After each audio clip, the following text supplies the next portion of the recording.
আজকে গাড়িতে আসতে আসতে শুনলাম কোন এক পাগলা বক্তা, সে বলছে নবী অর্থ সাংবাদিক।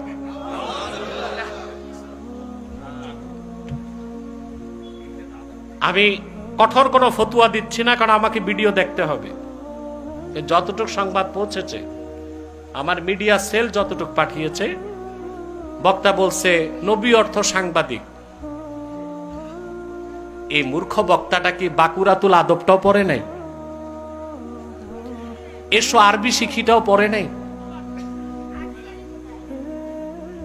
নবী অর্থ সাংবাদিক না, নবী অর্থ সংবাদ বাহক, যেটার ইংরেজি হচ্ছে মেসেঞ্জার, আর সাংবাদিকের ইংরেজি হচ্ছে জার্নালিস্ট। আর যে কোনো সংবাদ বাহককে নবী বলা যাবে না, যে বলবে সে কাফের হয়ে যাবে। আল্লাহর পক্ষ থেকে যারা সংবাদ বহন করে উম্মতের কাছে আনতেন, তাদেরকে বলা হতো নবী।